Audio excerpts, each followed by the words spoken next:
Hello, everybody, and welcome to another edition of AMC Movie Talk for movie fans. I'm your host, Erin Darling, and this is the show where we give you all the latest movie news and insight into what it all means. Joining us today, we have our very special VIP and only guest, AMC Movie News editor, John Campia. Greetings and salutations, everybody. Welcome to the show. And hey, listen, I was just emailed like 5 minutes ago with a reminder from one of the viewers that today marks, I don't know if I'll call it official or unofficial. We'll call it unofficial. But today marks the 200th episode of AMC Movie Talk. So that was about 195 more than I thought this show was going to last. So thank you guys so much. So we're going to have a little giveaway. I've got in my hands here, my grubby little filthy dirty hands. 2 AMC guest passes to get you into just about any movie at AMC theaters. And I'm going to send these out to one of you guys. And here's how we're going to give them out. Send me an email at amcmovietalk@gmail.com and include a video of yours. Try to keep it to 30 seconds or less if you can. Send me a video of you telling us what your favorite moment of AMC Movie Talk has been over the past 200 episodes. It can be yesterday's show. It can be show number 1. Doesn't matter. So send that in, and then I'm going to pick a winner, and we're going to send you out a couple passes to AMC theaters to help celebrate. Yay! Yay! And if you haven't episode number 200. So thanks so much, guys. I feel like if people have some catching up to do, they better get busy. Yeah, now's the time to do it. Find the best episode. You guys got an archive to work through. All right, let's get started with today's news. So earlier this week, we reported that 42-star Chadwick Boseman had been cast in the upcoming James Brown biopic, and now we have a title.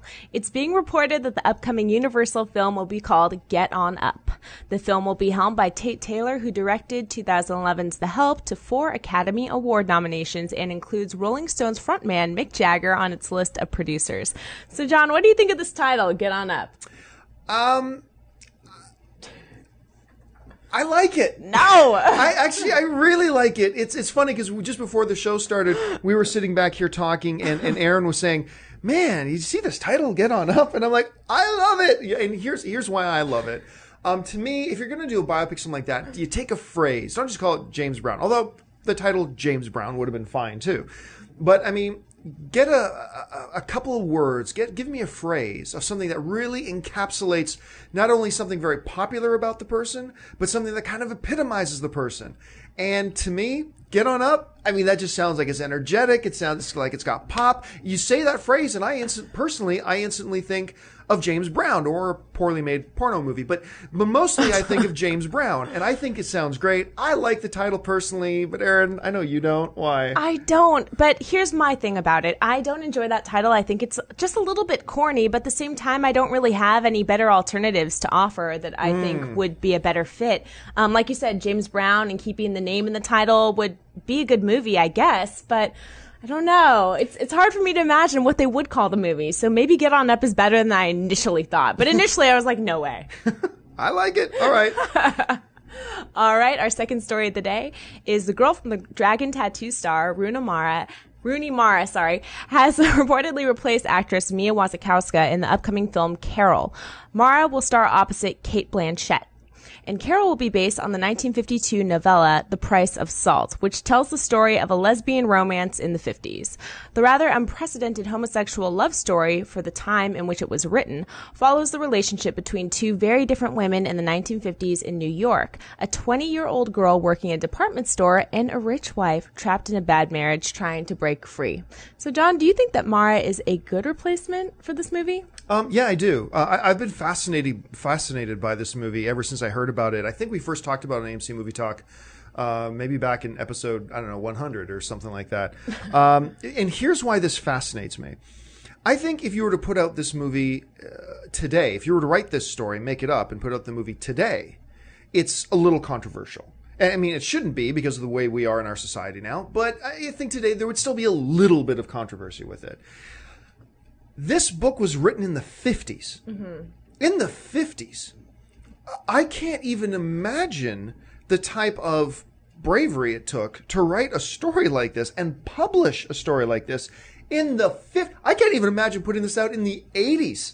Yeah. Let alone the 50s. So there's a part of me that is really curious. Now, I have a rule that I don't like to, if there's a movie coming out based on a book, I won't read the book because I don't want what my imagination does with the book to color how we see the movie. Mm-hmm. But I got to tell you, I am completely fascinated to get on Amazon, and I'm probably going to do it in the next 48 hours. So I'm going to get on Amazon, download this story because I want to read it. I want to see how in that type of a political climate in the 1950s, do you write a story like this? I'm fascinated by it. And look, getting back to the original question, Rooney Mara. Rooney is fantastic. I've only seen her in 2 things. Mm-hmm. So, I mean, we got to give her... I mean, when I say she's fantastic, take that with a little bit of a grain of salt. But she was absolutely spectacular in The Girl with the Dragon Tattoo. Yeah. I thought, and I am in the minority here, I understand. I'm just telling you what I personally thought. I thought she was better in the North American version of it than Noomi Rapace was in the Swedish version of it. And I loved Rapace in the Swedish version. So that's how good I thought she was in this. Another kind of thing that's interesting is Rooney Mara. One of my favorite shows, it's not on Netflix right now, is actually House of Cards, and that stars Rooney's big sister, Kate Mara. Yeah. Which is kind of cool. But yes, I think she's great, and I think having a Rooney Mara with a Cate Blanchett, I think that's dynamite. I think that's really going to be dynamite. I'm looking forward to it. You hear a story like this, what do you think? You looking forward to it? Yeah, I actually agree with almost everything you just said right there because I really want to read this book too. It sounds fascinating. And not only is it a lesbian romance, but it's, someone that's in a marriage having an affair. And that in and of itself is kind of taboo in the 50s. And to see this, I think will be very, very interesting. And I love Cate Blanchett. She can do no wrong in my opinion. She is such a talented actress. And I think Rooney Mara is a better choice over Mia Wasikowska, who I also think is talented. But Rooney Mara has an intensity about her. Yeah. And she can do edge. And not that this one will be completely edgy, but the topic matter certainly is. So considering that, I think she's an amazing fit. I'm really excited to see the 2 of these actresses on screen together. They're going to have great chemistry together. I really think so. All right, folks, we reached that part of the show for Buy and Sell. Here's how this works. In front of her, Erin's got a few other items in the world of movie news. She's going to run them down, and I'm simply going to say whether I buy it or sell it. So, Erin, what do we got? Well, the first official poster for the upcoming Ben Stiller film, The Secret Life of Walter Mitty, has just been released. The film stars Ben Stiller, Kristen Wiig, Shirley MacLaine, Adam Scott, Kathryn Hahn, and Sean Penn. The Secret Life of Walter Mitty is based on James Thurber's classic story of a daydreamer who escapes his anonymous life by disappearing into a world of fantasies filled with heroism, romance, and action. When his job along that with his co-worker are threatened, Walter takes action in the real world, embarking on a global journey that turns into an adventure more extraordinary than anything he could have ever imagined. So, John, are you buying or selling this new poster for the movie? I buy it. I think this is a really clever poster because we understand. Look, I actually had a chance to sit down and talk with Ben Stiller about 5 months ago about The Secret Life of Walter Mitty. And what I didn't know was that this has actually been a passion project of his for like over 10 years. Oh, yeah. He has wanted to remake this movie for so long. Mm-hmm. It's just been his dream to do it. And when you saw the first trailer that came out about a month or 2 ago, it embodies everything that the description says. It's this fantasy world of this guy with this vivid imagination. And it looks really intriguing. I'm really quite curious about it. And I think this poster completely captures that. We've talked before, I really enjoy posters that in a single still image kind of encapsulate the spirit of what a film is supposed to be. And when I look at this poster, it screams it to me. So for me, yeah, it's absolutely a buy. Nice. I don't know how I feel about this poster, but I'm always the poster skeptic around here, to be honest with you. But here's the thing. When I saw the trailer for the movie, and I saw a little bit of it at CinemaCon, I'm assuming that's where you spoke with Ben Stiller, correct? Yeah, and I was excited for this movie. I love the trailer, and the most amazing thing about it is spectacular visually. The cinematography is amazing. We have Stuart Dryburgh, and he's filming this, and it looks incredible. And I'm sad that we don't see any of that in the poster. It's just... a cityscape and Ben Stiller in the air. I like it, though. I like the simplicity and it's just capturing it. So for me, it works. All right. Well, I'm going to sell it. Okay. So it's being reported that actor Vincent Cassel will be replacing the previously announced Philip Seymour Hoffman in the upcoming ensemble action drama Child 44. The film centers around a Stalin-era Soviet agent trying to stop a child serial killer and a society that denies that such a criminal could exist in their utopia. The film also stars Tom Hardy, Noomi Rapace, Joel Kinnaman, Gary Oldman, and Jason Clarke in the adaptation of the Tom Rob Smith's 2008 novel. John, buy or sell? Cassel stepping in for Philip Seymour I buy. Hoffman. To be honest, as much as I love Philip Seymour Hoffman, when I first hear his name, I mean, we all love Philip Seymour Hoffman. When I first heard his name associated with this, I thought, that doesn't really fit to me. Cassel does. Like, look, in North America, we know Cassel for films like Ocean's 12, Ocean's 13. Obviously, more recently, he was in Black Swan. And he was great in that, by the way. But, I mean, this guy has been a long time huge movie star in Europe. I mean, this guy is just he's a fantastic actor. And I was telling Aaron about this earlier. He's also the official, I mean, God himself pronounced Vincent Cassel as the winner in the Game of Life because he's been married to Monica Bellucci. Then I read that like 2 days ago, him and Bellucci separated, which sucks for Vincent. What do you think, dude? Correct that error. But seriously, this movie fascinates me. Tom Hardy's playing the lead. This whole idea of trying to hunt a serial killer in a society that won't even acknowledge that could exist in their perfect culture. Mm-hmm. So he's fighting against the criminal and he's fighting against his own system at the same time. This sounds really intriguing. I don't know which role Cassel's going to play, but an addition of talent of this level is never a bad thing. So overall, I totally buy it. I love this cast. I'm so excited. Me too. And I do not mind the switcheroo. Yeah. I'm okay with this. All right. The new poster for the upcoming George Clooney, Sandra Bullock film Gravity has hit the web. In the film, Dr. Ryan Stone, who's played by Sandra Bullock, is a brilliant medical engineer on her first shuttle mission with veteran astronaut Matt Kowski in command of his last flight before retiring. But on a seemingly routine spacewalk, disaster strikes. The shuttle is destroyed, leaving Stone and Kowalski completely alone, tethered to nothing but each other and spiraling out into darkness. The deafening silence tells them that they have lost any link to Earth and any chance for rescue. As fear turns to panic, every gulp of air eats away at what little oxygen is left. But the only way home may be to go further out into the terrifying expanse of space. So, John, buy or sell this new poster for Gravity? I'm going to buy it, actually. I'm not usually a fan of the close-in headshots, what we generally call it the floating head, but I wouldn't qualify this particular poster as a floating headshot. He's in space, the look of kind of panic, but trying to hold it together look in his face. He's obviously out, he's got the blackness behind him and his space mask and stuff like that. I wouldn't buy it if it was the flat out, this is the official final one print poster. Yeah. If that was the case, nah. But as one of the set of posters, yeah, I like it. I think it's pretty good. I love this poster because, like you said, you really see the emotion in the eyes, and I think that's so important and amazing. And it's the Clune. It is the Clune. Any close-up of the Clune has got to be a winner. Absolutely. Star of the upcoming Guardians of the Galaxy, Chris Pratt, was recently asked in an interview if we could see the Guardians and other characters in the Marvel Universe, like the Avengers, cross over into each other's films. Pratt responded by saying the following: "What's nice is that there is all the same universe. Because it falls under the Marvel umbrella, there is the possibility, just like in the comic books, that these stories could intersect. A lot of it is going to depend on what people think of the movie and if it makes sense for Marvel to keep making more of them. But I sure hope it does, because I've never done anything like it. I hope that they make 10 of them."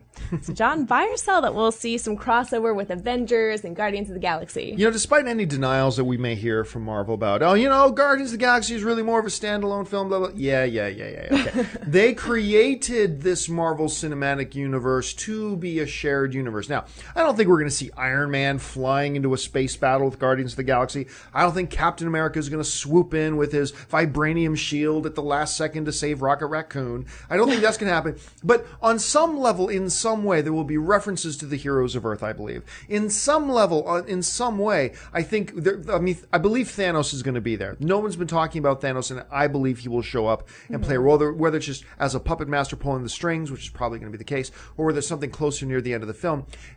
But I think we're talking about an end credit scene. Yeah. I think we are going to see another Marvel character in either near the end of the film or in an end credit scene. And I think they're just playing a little bit coy about that right now. How they're going to do it, completely beyond me. Which character it's going to be, completely beyond me. I don't know. Maybe it'll be Loki again. Who knows? We just don't know at this point. But I would be very disappointed if we did not see some other Marvel characters popping up in this cinematic universe. I think we might see a brief cameo, but Marvel is so meticulous and their whole slate is so planned out that I don't know if we'll be seeing crossover in movies, big crossover, until after 2017, to be honest with you. Well, I mean, what you just said, I think is exactly the point, though. They're so meticulous to know exactly what they're doing, which is why I do think they have crossover in mind, and they've had it in mind for 2 years. I think the moment they said they were doing Guardians of the Galaxy, they knew what they were going to put in the end credits or what would be near the end. Could be wrong, but we've seen that in every film they've done so far, and I don't think they're going to break that trend. I could be wrong, but I don't think they will.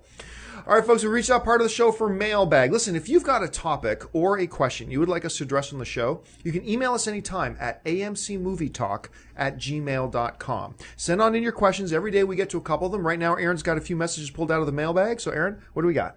Our first question comes from Ralph Terry, who writes, "Greetings, AMC Movie News. I love the show since I first saw it. Keep up the good work." Thank you. My question is about the upcoming Star Wars films. I know that John has said many times that J.J. Abrams doesn't really have to go to the expanded Star Wars universe as source material because the only actual films count. My question is, would that be a huge mistake? The Star Wars expanded universe is just so big that I think it would be almost impossible not to use characters from it included in some way. I mean, it's not like they can just pick up the story with Luke, Leia, and Han minutes after the destruction of the Death Star. It's the same as the dreadful Catwoman movie with Halle Berry. How do you make a Catwoman film without one single mention of anything from the Batman world? I mean, am I wrong? May the Force be with you. Thank you very much for the question. Okay, let's start with the comparison because I was intrigued by the comparison. The comparison of the Catwoman movie to Star Wars. Remember, these are two very, very different things. In the Catwoman world, we've only seen Catwoman in the Batman universe. In Star Wars, we've always had two separate realms. We've had the movies and the expanded universe. Now, by expanded universe, for those of you who don't know, what we're talking about is comic books, novels, cartoons, things that aren't officially a part of the movie universe, but they're kind of are in a way because, hey, it's a Star Wars novel and Luke and Leia are in the novel. In the expanded universe, those novels and things are not considered G canon, which means just because something happens in a Star Wars book, whether it's, Heir to the Empire series or, X-Wing Squadron books or whatever, just because that happens in the books doesn't mean that's what happens in the movies, or that the movies have to adhere to what happens. But, if a novel kills off Chewbacca, which one of the novels did, killed off Chewbacca, how on earth do you kill Chewbacca? You know how? You know how they killed Chewbacca? How? They hit him with a moon. With a moon? I'm not kidding. That sounds like I'm making it up, but I'm not. They hit Chewbacca with a moon. Like a moon of a planet. Yes. What planet? They smacked a moon into Chewbacca. Wait, was he on the planet? He was or the on moon the was He was on the planet, that? shaking his arms as the moon comes down after bravely saving Han and Leia's kids, and they smacked him with the moon. Ridiculous. Now, just because that novel has Chewbacca dying doesn't mean, now the movies can't have Chewbacca. No. The movies are more than free to ignore anything that happens in the books or the cartoons or anything like that because those aren't true, what they call G canon. So now that we got that out of the way. Now, there have always been two separate universes, the movie universe and the expanded universe, two separate things, whereas Catwoman never had that, right? So when they first came out with the Catwoman movie idea, I was actually intrigued. Well, first of all, because you had an Academy Award-winning actress in Halle Berry playing it. But beyond that, the idea of a standalone, separate from Batman, origin story of Selina Kyle as Catwoman fascinated me. I thought, yes, you can do this. Be cool if maybe later on you can tie it in. But I think this is a really cool idea. What I didn't think was cool was calling the movie Catwoman and then not even having it be Selina Kyle. And she's not just like one of the world's greatest cat burglars. She's actually imbued with the powers of the ancient feline Egyptian goddesses.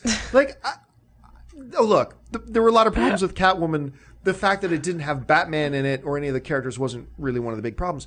But okay, getting back to now the main part of your question about, would it be stupid? Would it be crazy to not include elements from the books? I don't think so. I mean, look, just because the books aren't beholden, or the movies aren't beholden to anything that happens in the books, like I said, just because they killed Chewbacca in the books doesn't mean Chewbacca is dead in the movies. Just because they don't have to adhere to things that happen in the books doesn't mean they're not free to incorporate elements of the books if they so choose.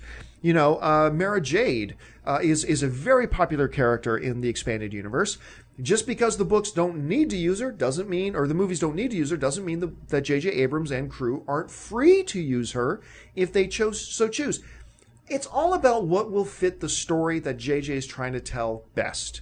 I mean, if you can tell this story and it would work great to bring in Amara Jade, then by all means bring in Amara Jade. She doesn't have to do what she did in the books, but bring her in. If you can, I don't never know how to pronounce Talon Cardi's name, but I just say Talon Cardi. If it works to have Talon Cardi in the story, then bring in Talon Cardi in the story. That's great. But don't force. What I don't want JJ to do is force elements of the expanded universe, because a tiny segment of the Star Wars fan community, most of the Star Wars fan community hasn't read The Heir to the Empire, which is really sad. I really wanted Heir to the Empire movies. But there are we, my brothers and sisters, represent a tiny segment of the overall Star Wars movie fan community. JJ, I don't want him to take elements of the books and force them into his movie and into his story if they don't naturally fit in there. JJ Abrams needs to just make the best Star Wars movie he can, and that doesn't require using elements of the expanded universe. If they can help, use them. If not, don't. Aaron, have you ever been immersed in any of the, for those of us who never hooked up with people of the opposite sex until we were like 35. Have you ever immersed yourself in any of the Star Wars expanded universe? A little bit. We were growing up, my brother and I kind of got into that, and we read some of them, like the Young Jedi stuff. And I feel like it's not a mistake to ignore what happened in the books, but I think that it's a really great opportunity to mine for material and to incorporate characters, kind of along the lines of what you said. So no, I don't think it's a mistake per se, but I think that there's a lot there, and there's so many books. So many books. They have so much stuff that they can which creates a problem, though, from. right? The more books you have, because then you get conflicts and this and that. Yeah. So, but I think you're right. There is an opportunity. The movie does represent an opportunity to mine some of that material. Mm-hmm. All right.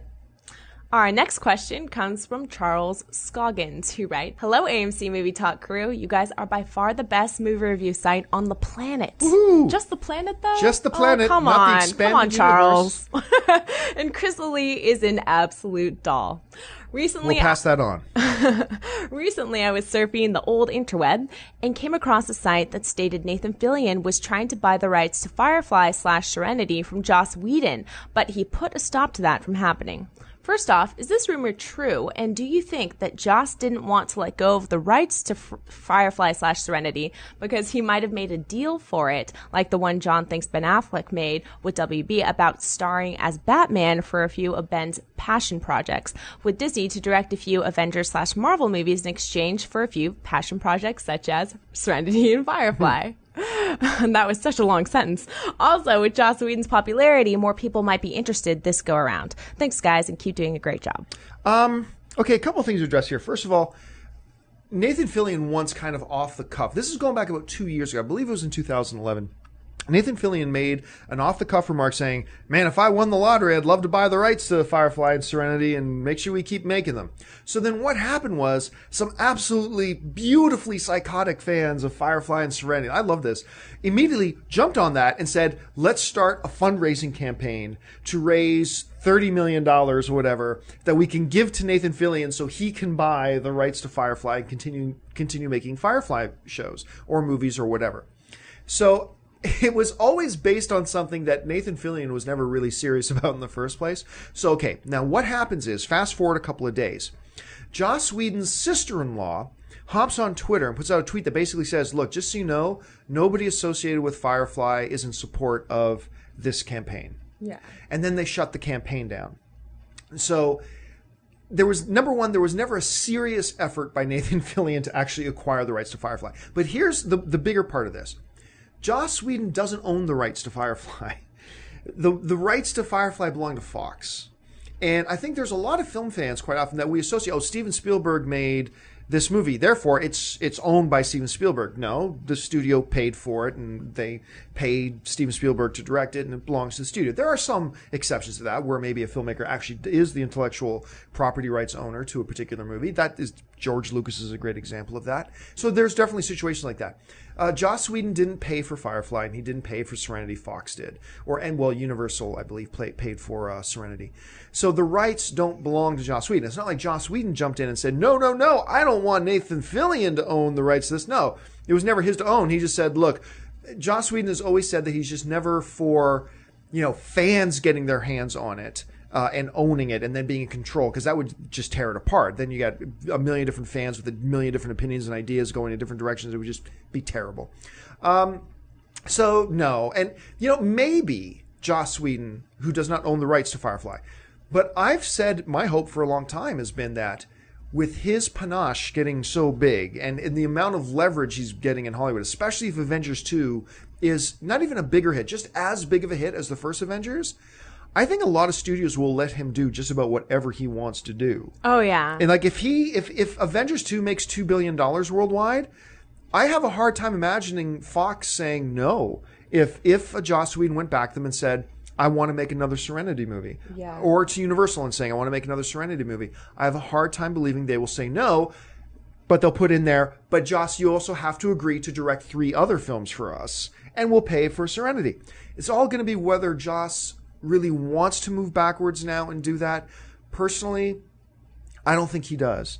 I think he would love to see more Firefly and Serenity, but I also think he's a creative genius and he has other things he wants to do, move forward with. But it'll be interesting to see what the future holds. How do you see it? I agree with you completely. I feel like it's probably not a priority to Whedon at this point because he's on fire right now, and that's something he's already done. And he happens to excel at these huge money-making movies that people are wanting to watch right now, and he's just on a roll. Yeah. And I think he's at a point where he can pretty much start to do whatever he wants. And unless he really, really wants to, unless this is a huge passion project for him that he wants to revive and delve into again, I don't think we'll see him go into the Serenity Firefly anymore. Yeah, I think the leverage that he has right now to do whatever he wants, people just think, oh, that means he'll want to do something he's already done before. Yeah. No, I think this will be a situation where he's probably got 20 other things in the back of his mind thinking, okay, no studio will ever let me do this, and no studio will ever let me do this, but I bet they will now. But he's also going to have to sell his soul a little bit and agree to Fox or Universal or Paramount or whoever else that, okay, we'll let you do this little passion project about, a talking cat. Fine, but you have to agree, Joss Whedon, to direct, 3 or 4 or 5 other films for us. Like, some kind of deal like that for him to get the passion project he wants made. It'll come. All right, folks. Well, that'll do it for us. Thank you so much for joining us on this 200th episode of AMC Movie Talk. We really appreciate you joining us. Listen, if you haven't done so already, take a second and click on that subscribe button. Become a subscriber to our AMC Movie News YouTube channel. Keep you up to date on everything going on in the world of movie news. And, of course, our daily and going beyond 200 AMC Movie Talk show. And, of course, our weekend AMC Mailbag show. Follow us on Twitter. Follow us on Facebook. If you want an audio-only version of this episode, look on down in the description of this video, and you'll find links to our iTunes and our Stitcher Radio. I want to thank, as always, first of all, our lovely host, Miss Erin Darling. Erin, where can people find you online? Twitter at Erin A. Darling, Facebook, Erin Darling fan page, and YouTube, Erin Ashley D. Thank you so much for having me today, and happy 200th anniversary episode. Woo! And of course, you can find me on Twitter, Facebook, Instagram, wherever, just at John Campia. Thank you so much, guys, for joining us for this 200th episode. We're looking forward to the next 200. Thanks so much for joining us. Until tomorrow, my name's John Campia for AMC Movie News, and until then, bye-bye.